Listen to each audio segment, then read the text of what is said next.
사도행전 7장 20절부터 36절까지입니다. 80세 노년에 제2의 인생을 시작한 모세 이야기 오늘 설교입니다. 사도행전 7장 20절부터 36절까지 80세 노년 때 제2의 인생을 시작한 모세 이야기 7장 20절부터 36절까지입니다. 선포합니다. 시작. 그때에 모세가 낳는데 하나님 보시기에 아름다운지라 그 부친의 집에서 석 달을 길리우더니 버리운 후에 바로의 딸이 가져다가 자기 아들로 기름에 모세가 애굽 사람의 학술을 다 배워 그 말과 행사가 능하더라. 나이 40이 되매 그 형제 이스라엘 자손을 돌아볼 생각이 나더니 한 사람의 원통한 일당함을 보고 보호하여 압제받는 자를 위하여 원수를 갚아 애굽 사람을 쳐 죽이니라. 저는 그 형제들이 하나님께서 자기의 손을 빌어 구원하여 주시는 것을 깨달으리라고 생각하였으나 저희가 깨닫지 못하였더라. 이튿날 이스라엘 사람이 싸울 때에 모세가 와서 화목시키려 하여 가로되 너희는 형제라 어찌 서로 헤아리라 하니 그 동물을 해하는 사람이 모세를 밀들여 가로되 누가 너를 관원과 재판장으로 우리 위에 세웠느냐. 내가 어제 애굽 사람을 죽인과 같이 또 나를 죽이려 하느냐 하니 모세가 이 말을 인하여 도주하여 미디안 땅에서 나그네가 되어 거기서 아들 둘을 낳으니라. 40년이 참에 천사가 시내산 광야 가시나무 떨기 불꽃 가운데서 그에게 보이거늘 모세가 이 광경을 보고 기이 여겨 알아보려고 가까이 가니 주의 소리가 있어 나는 내 조상의 하나님 즉 아브람과 이삭과 야곱의 하나님이로라 하신대 모세가 무서워 감히 알아보지 못하더라. 주께서 가라사대 내 발에 신을 벗으라. 너 섰는 곳은 거룩한 땅이니라. 내 백성이 애굽에서 괴로움을 받을 정령이 보고 그 탄식하는 소리를 듣고 저희를 구원하려고 내려온 시방 내가 너를 애굽으로 보내리라 하시니라. 너희 말이 누가 너를 관원과 재판장으로 세웠느냐 하며 거절하던 그 모세를 하나님은 가시나무 가운데서 보이던 천사의 손을 의탁하여 관원과 속량하는 자로 보내셨으니 이 사람이 백성을 인도하여 나오게 하고 애굽과 홍해와 광야에서 40년간 기사와 표적을 행하였느니라. 아멘. 자, 설교 제목이 뭐라고 적혀 있나요? 몰라요? 따라 하실까요? 80세 노년에 제2의 인생을 시작한 모세의 이야기. 할렐루야. 저와 여러분의 이야기가 되시기를 축복합니다.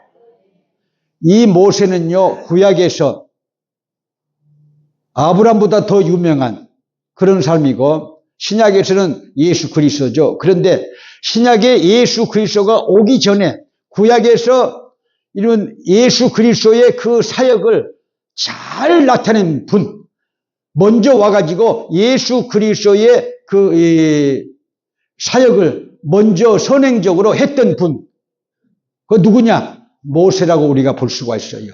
모세는 120년을 살다 갔는데 여러분, 저나 여러분들이나 하나님의 뜻을 다 이루기 위해서 120년을 살게 해달라고 기도하게 되시길 바랍니다. 아멘. 성가대와 저만 120년 살고 저쪽은 일찍 가셔도 괜찮을 것 같아요. 아멘이 없으니까. 아멘 해야 복을 받아요. 아멘 해야 그 말씀이 내 것이 됩니다. 아멘 해야 내 마음의 문이 열립니다. 아멘 해야 질병도 떠나가요. 아멘 해야 생각의 변화가 옵니다. 마음의 변화가 옵니다. 말의 변화가 옵니다. 믿으시면 아멘. 아멘이 이렇게 좋단께? 근데 왜 아멘을 안 하셔? 3등분으로 나눌 수 있는데 1살부터 40세까지는요. 애굽의 제향학을 배워가지고 로얄 패밀리가 돼가지고 바로의 공주의 양아들이 돼가지고 권세 등등한 아주 로얄 패밀리로 그렇게 복되게 살던 그런 40년이 있었어요. 출신은 레이지파의 여러분요 아므람과 요게벳의 여러분요 둘째 아들이잖아요. 그 누나가 있고 형님 아론이 있고 둘째예요. 근데 여러분 꼭 그런 건 아니지만 또 첫째들을 이렇게 시비해서 하는 건 아니지만 성경은요 많은 부분이 둘째들이 복을 받는 것을 기록하고 있어요. 자, 왜 그러냐 그러면요 아브람도 보세요. 첫째 아들은 이스마엘, 둘째는 이삭. 그런데 둘째에게 하나님의 마음이 있었고요. 또 순종행의 사람이었죠. 이삭의 두 아들이 있는데 쌍둥이가 있는데 여러분 에서와 야곱인데 하나님의 마음은 여러분 누구에게 있었어요? 야곱에게 있었어요. 자, 그리고 요셉이 두 아들이 있는데 므낫세와 에브람이 있는데 므낫세도 잘났거든요. 근데 더 이렇게 쓰신 하나님의 역사를 보면요. 에브라임을 역사 속에서 더 크게 장자로 쓰셨어요. 그런 일들이 많이 있는데 이 둘째가 된 이 모세가요. 예수 그리스도의 예표가 되는 그리스도의 예표가 되는 구약의 사역을 했던 것을 우리가 잊어서는 안 됩니다. 거기서 우리가 예수 그리스도의 오실 예수 그리스도의 그 표상을 거기서 볼 수가 있는데요. 40년은 히브리 백성의 아들로 태어났지만 자, 애굽의 왕자로서 여러분요, 애굽의 바로 왕의 이렇게 딸의 이렇게 양아들이 됨으로 인해서 그가 복된 삶을 살았어요. 그런데 반전이 있거든요. 40세가 되니까 자기 동족을 돌아볼 생각이 났다고 오늘 본문 말씀이 그렇게 증거하고 있거든요. 그런데 자기 동족을 돌아볼 생각을 가졌다는 것은요, 자기 동족을 사랑한다는 것이고요, 리더십이 있다는 것이고요, 은사를 하나님이 주셨다는 것을 우리가 알 수가 있는 거예요. 그런데 이제 휘말리는 것이죠. 무엇에 휘말리느냐? 어느 날 라므셋 국고성을 짓는데 광제 노역 현장에 나갔더니 애굽 사람이 자기 동족 히브리 사람을 이렇게 손해를 보게 만들고 여러분 이렇게 두드려 이렇게 거의 죽게 만드니까 말리다가 그것이 결국은요 여러분 살인이 돼가지고 죽여서 모래톱에 숨겼다고 그랬어요. 다음날 나가보니까 이제는 이 히브리 사람들끼리 싸우고 있는 거예요. 그래서 우리가 이 이집트에서 노예로 사는 것도 원통할 일인데 왜 동족끼리 하나가 되는데 동족끼리 이렇게 싸우고 있느냐, 형제끼리 싸우고 있느냐, 그렇게 이제 말리니까 한 사람이 어제는 애굽 사람을 죽이더니 오늘은 히브리 사람 우리 동족을 죽이려고 하느냐 하고 그렇게 고발을 하니까 결국은요 모세가 자기의 일이 탄로났구나 생각되어서 미디안 광야로 도망치면서 40살부터 40년 동안 고난의 생애를 살아요. 도망자의 삶을 살아요. 어처구니 없는 파란만장의 생애를 살아요. 만약에 여러분들이 지금도 파란만장의 생애를 살고 있다면요, 오늘 모세의 이 얘기를 잘 듣고 새 힘을 얻게 되시길 바랍니다. 꿈과 비전을 갖게 되시길 바랍니다. 할렐루야. 그는 자기의 인생을 포기했어요. 내 인생은 이제 끝났구나. 내가 80이니까 내 인생 끝났구나. 그렇게 생각이 됐는데 그게 아니고 반전의 역사가 또 있는 거예요. 누가 반전을 시켜요? 인생의 반전을 시키시는 분이 누구일까요? 하나님이에요. 전능하신 하나님.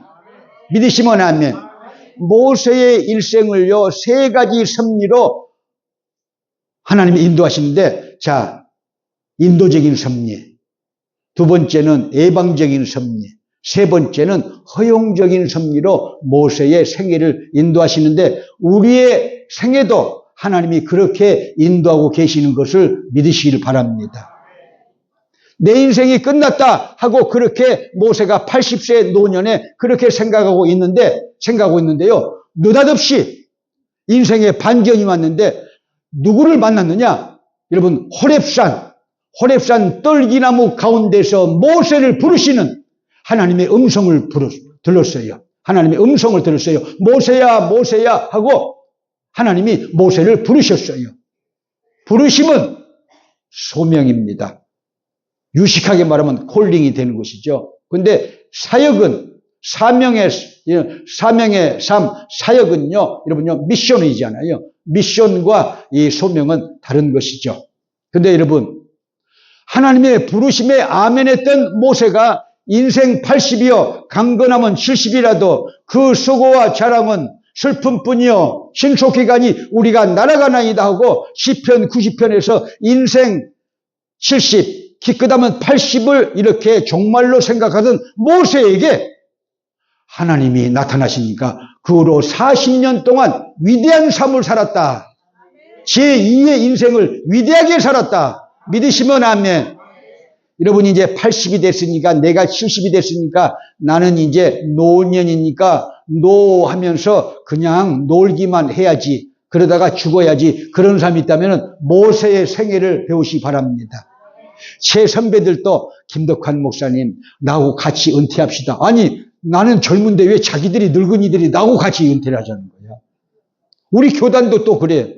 아니 또 한국에 있는 교단의 목사들도 선배들도 아니 자기 은퇴하면 은퇴하지 왜 나랑 같이 은퇴를 하자고 그래. 그래서 내가 그러거든요. 후회할걸요. 그러니까 후회 안 해요. 그러더니 지금 다 후회해. 다 후회를 해가지고 다시 교회를 시작했어. 아니 그러면 왜 교회를 그만둬. 그 어마어마한 큰 교회들을 3,000명 5,000명짜리를 그만두고는 다시 또 시작해서 교회가 안 된다고 죽는다고 또 애를 태우고 있어. 그래서 내가 뭐라고 했니? 그랬어요. 여러분 제2의 인생을 준비하는 삶을 사는 사람들은요 행복하게 됩니다. 축복의 삶을 살 수 있어요. 인생이 행복합니다.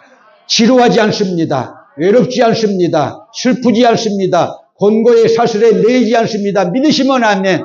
모세처럼 그래서 제2의 인생을 살게 하기 위해서 이 설교가 준비된다께 나의 갈 길 다 가도록 1점만 올리시고 본론의 말씀을 받기로 하겠습니다. 나의 갈 길 다 가도록 434장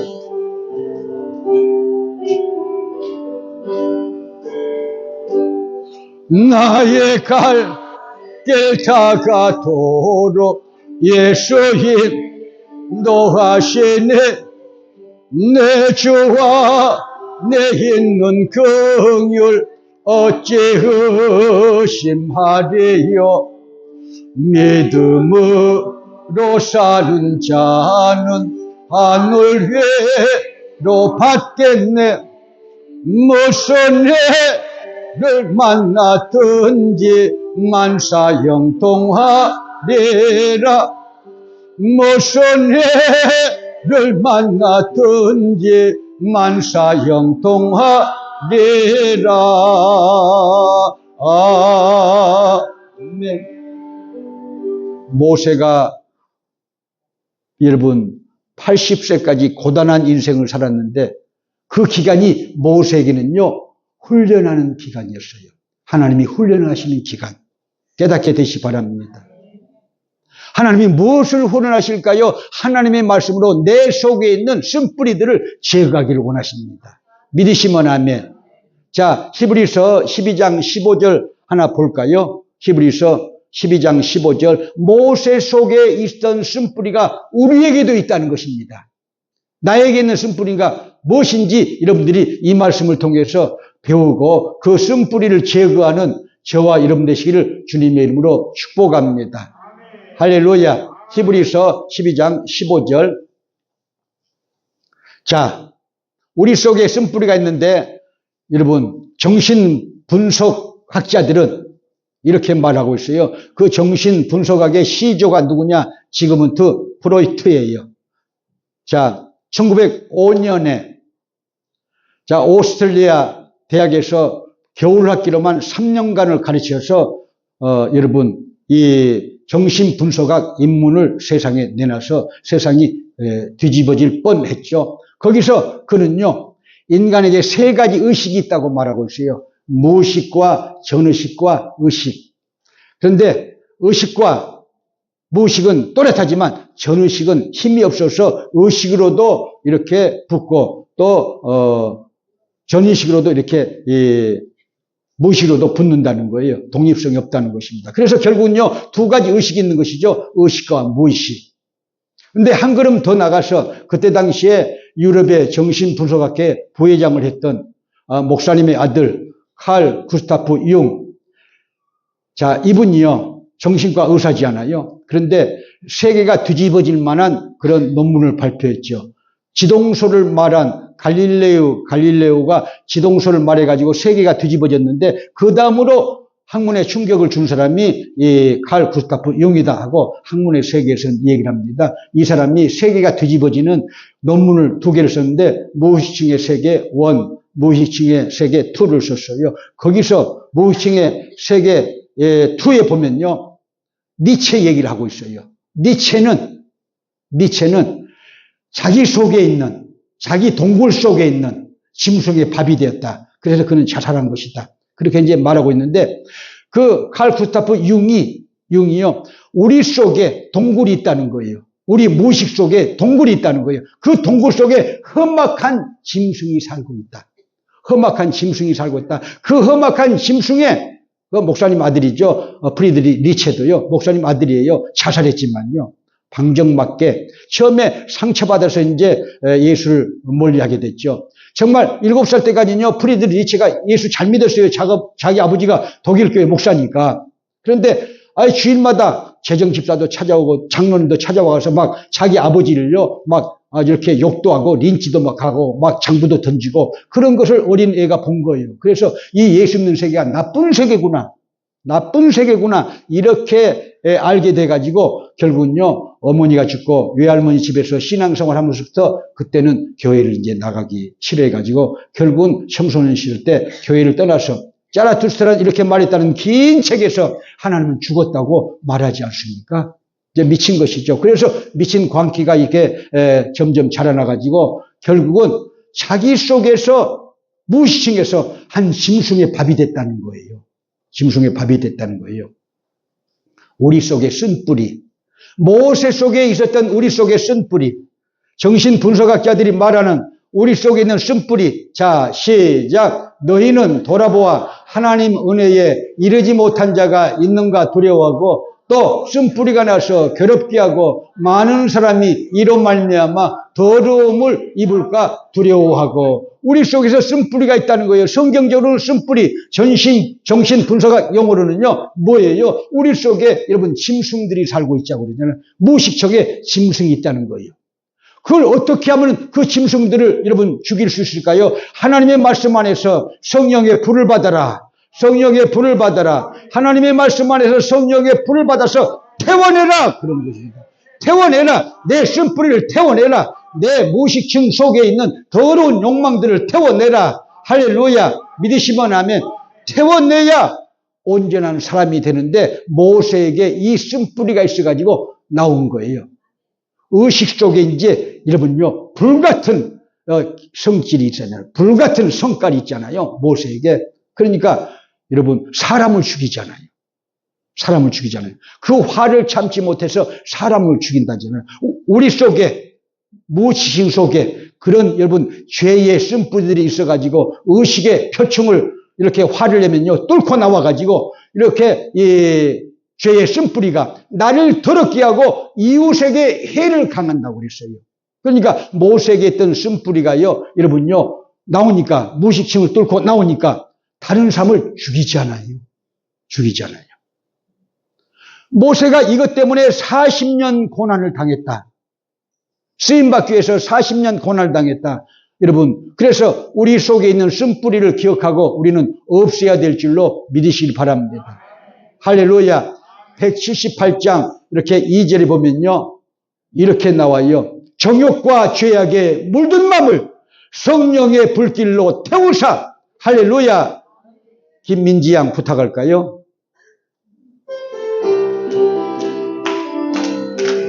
정욕과 죄악에 물든 마음을 성령의 불길로 태우사.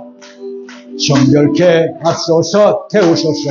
깨끗게 하여 주옵소서. 주여 성령의 은사들을 오늘도 내리어 주옵소서. 성령의 뜨거운 불길로서 오늘도 정욕과 죄악에 물든 마음을 성령의 불길로 태우사. 정결케 하소서. 태우소서. 깨끗게 하여 주옵소서. 주여 성령의 은사들을 오늘도 내리어 주소서. 성령의 뜨거운 불길로서 오늘도 충만케 하소서. 할렐루야.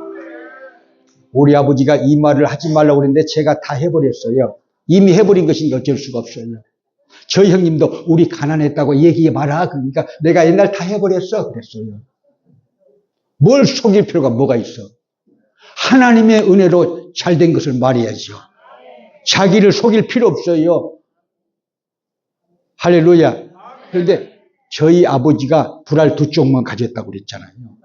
홈리스고 노숙자야. 우리 집안은 3대 노숙자 가정이야. 노숙자는 아니지만요. 아무것도 없어. 아버지도 고아라 아무것도 없는데 저희 어머니 부자하고 결혼했어요. 그러니까 저희 어머니가 너무 고생을 했어요. 그러다가 이 둘째 아들도요. 불알 두 쪽만 차고 채취하고 결혼했단 게. 그러더니 사이도 불알 두 쪽밖에 없어. 3대 불알 가족이야.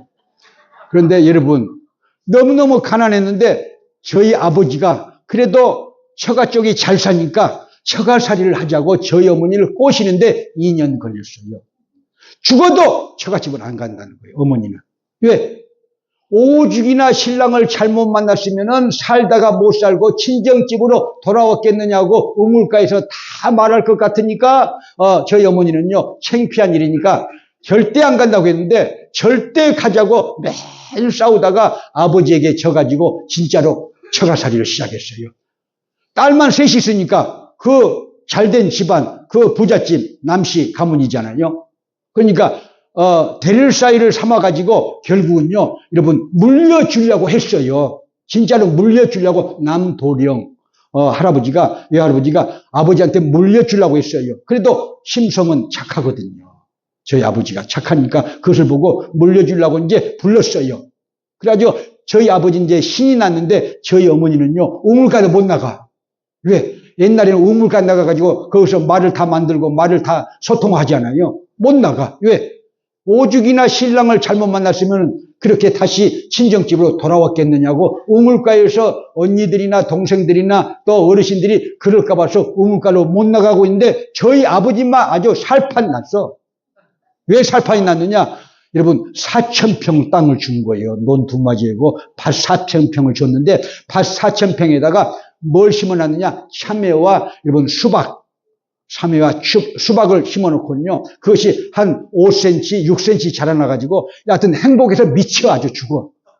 아주 푸르게 자라나는 그 잎사귀만 보면요. 이게 내 돈이다 생각해야거든요. 너무 기쁜 거야. 그런데 저희 어머니가 시무룩 해가지고 아침에 밥을 해야 되는데 여러분 보리쌀을요 2번이나 넘겨야 되잖아요. 그래가지고 밥을 이렇게 짓게 되는데 여러분 보리쌀 밥 해봤어요? 보리밥?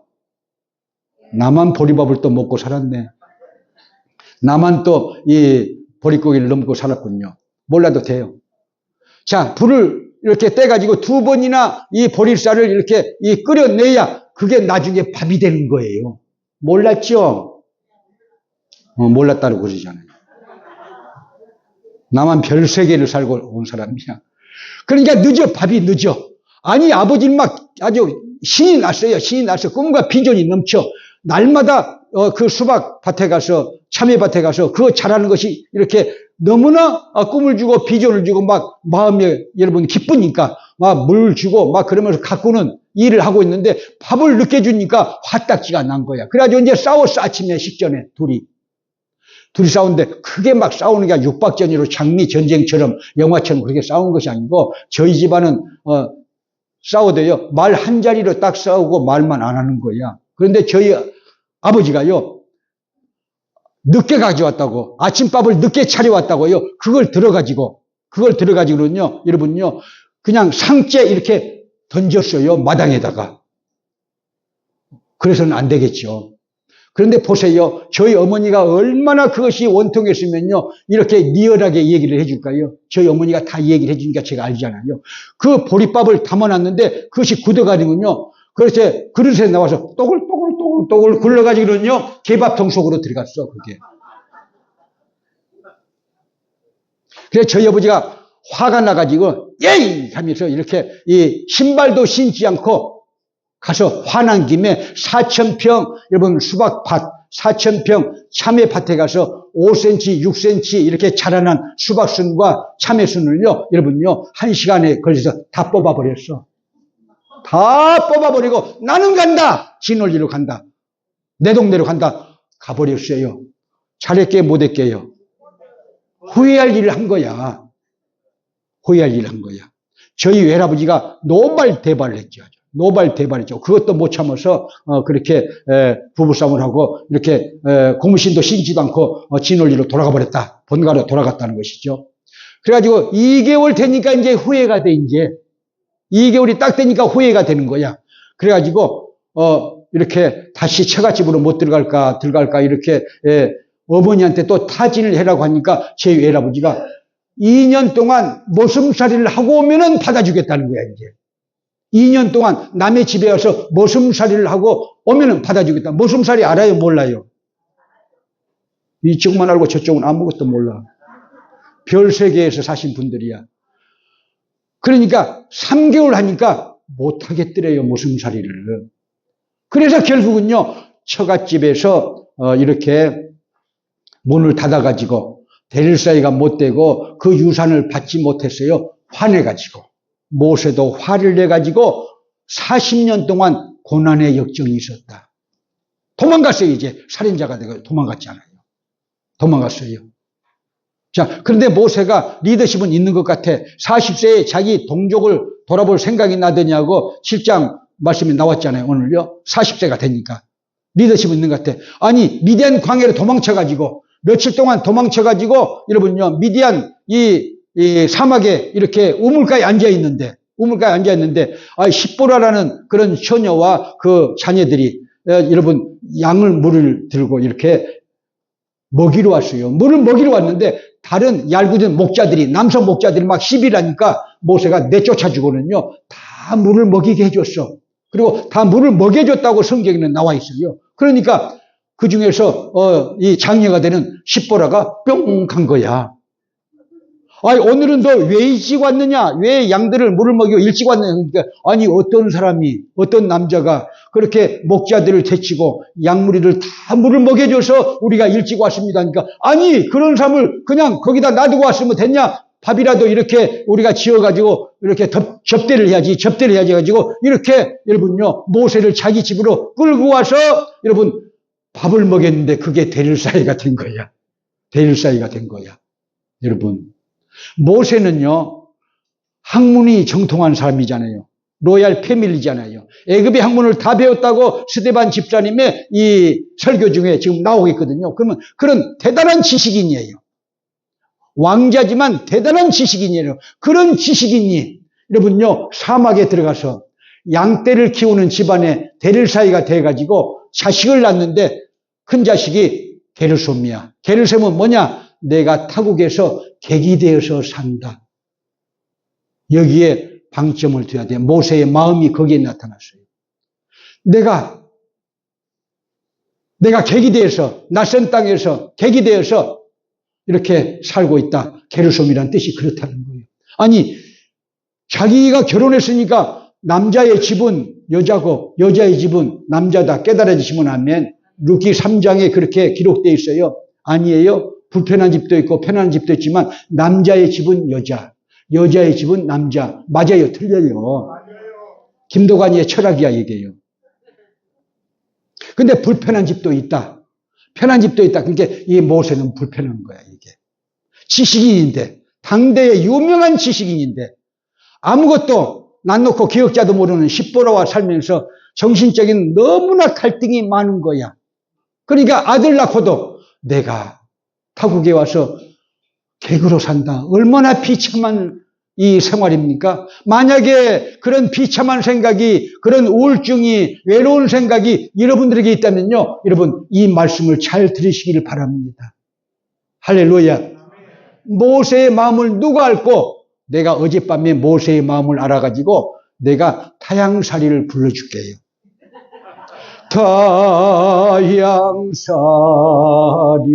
타향살이며 되던가 손꼽아 헤어보니 고향 떠난 40년에 청춘만 늙고. 잘 불렀죠? 이것이 모세의 노래란 게, 모세가 40년 처가살이 하는데 타향살이야. 아들을 낳고도 마음이 정처 없어. 마음이 외로워. 우울증이 생길 정도야. 외로워요. 고향 하늘을 쳐다보고, 고향 하늘을 쳐다보고, 이렇게 여러분, 일제시대 때 독립주사들이 이 노래를 불렀다고 하지 않습니까? 그러면 더 불러야 돼. 2절도 있어. 무엇이지?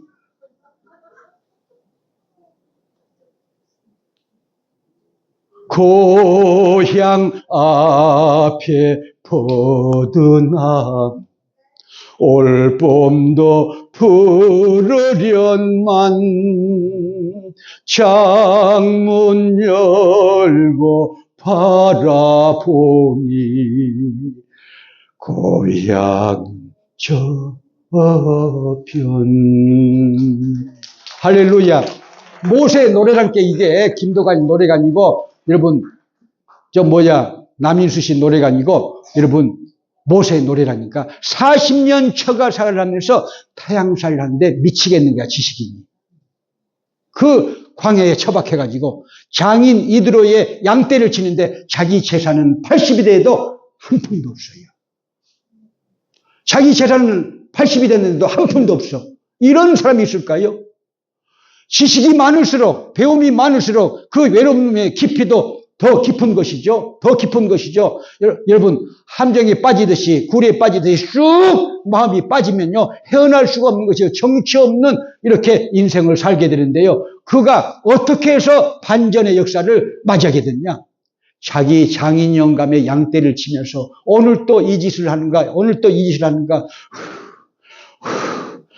하면서 하늘 한번 쳐다보고, 또 고향 한번 쳐다보고, 또 자기 자신 신세를 한번 생각해보고, 양떼를, 장인 이들의 양떼를, 자기 양떼도 아니고 서편으로, 광야 서편으로 이 시내산에서 인도하는데, 여러분, 아니 보니까 눈이 열리면서 떨기나무 하나가 있는데 그 떨기나무에 불이 붙은 거야. 활활 불이 붙어 있는 거야.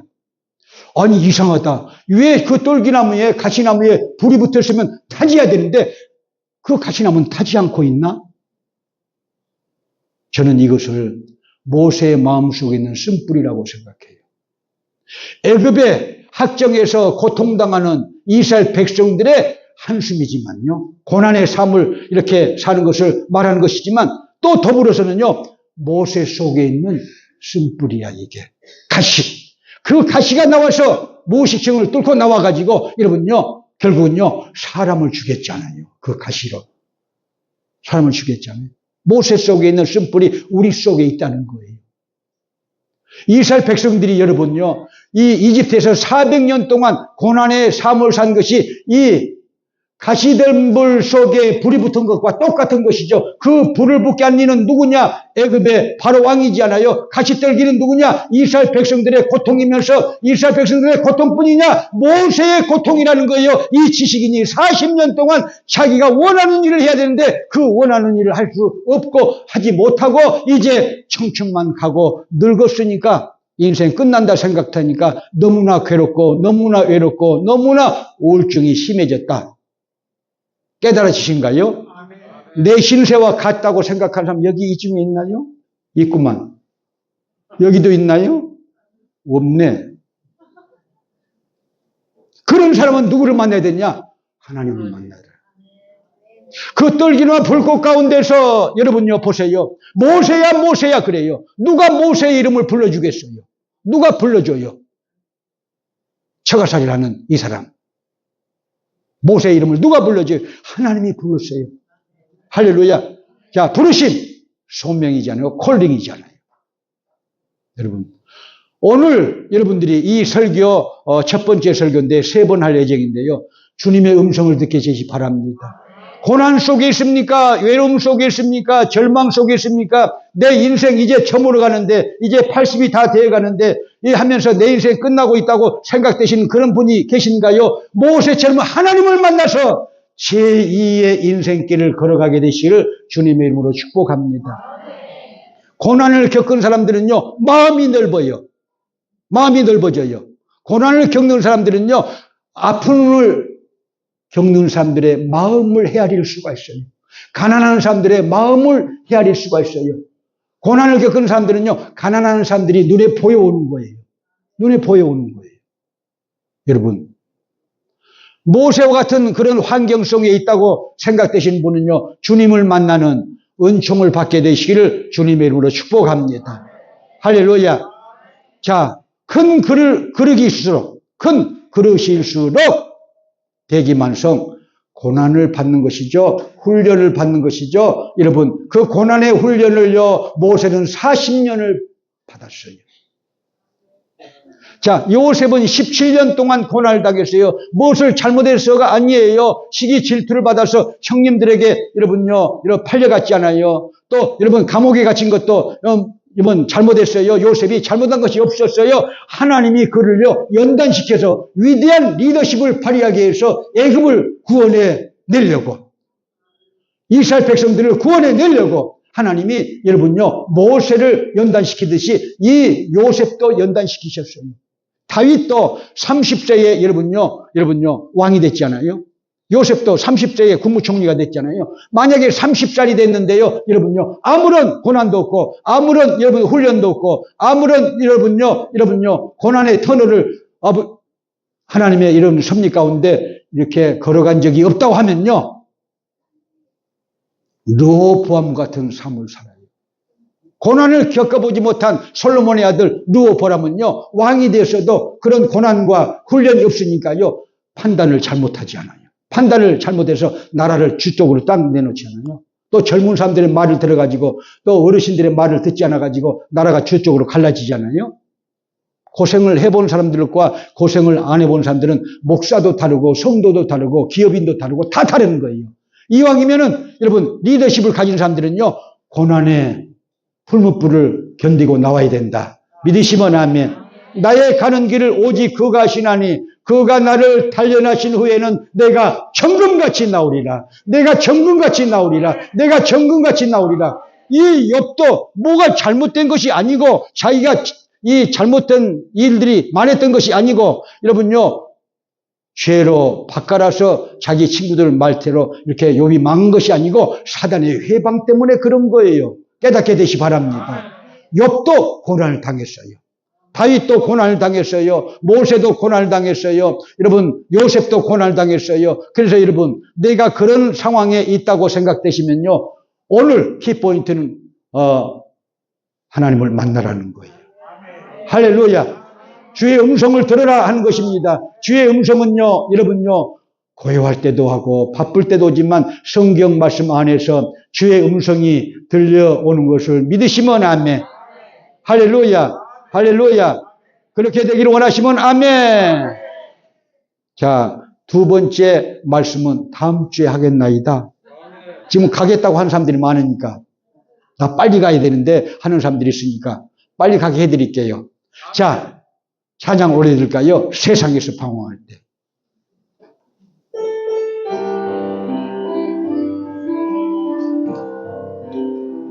세상에서 방황할 때 나 주님을 몰랐네.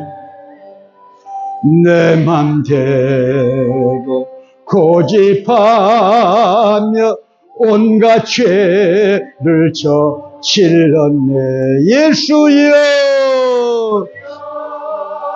이 죄인 것 용서받을 수 있나요? 벌레만 더 못한 내가 용서받을 수 있나요? 많은 사람 찾아와서 나의 친구가 되어도 병든 몸과 상한 마음 위로받지 못했다오. 예수여, 이 죄인을 불쌍히 여겨주소서. 싸게 여겨주소서. 의지할 것 없는 네 몸 위로받기 원합니다. 위로받기 원합니다. 이 죄인의 애통함을 예수께서 들으셨네. 못자국 난 사랑의 손, 금난 사랑의 손, 나를 어루만지셨네. 내 주여,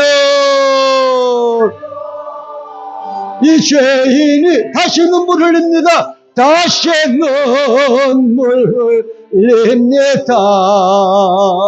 오 내 주여, 나의 죄는 아무 걱정 없습니다. 내 모든 죄 무거운 짐 이젠 모두 다 벗었네. 우리 주님 예수께서 나와 함께 계신다오. 내 주여, 이 죄인이 무한 감사드립니다. 감사드립니다. 오 내 주여, 나의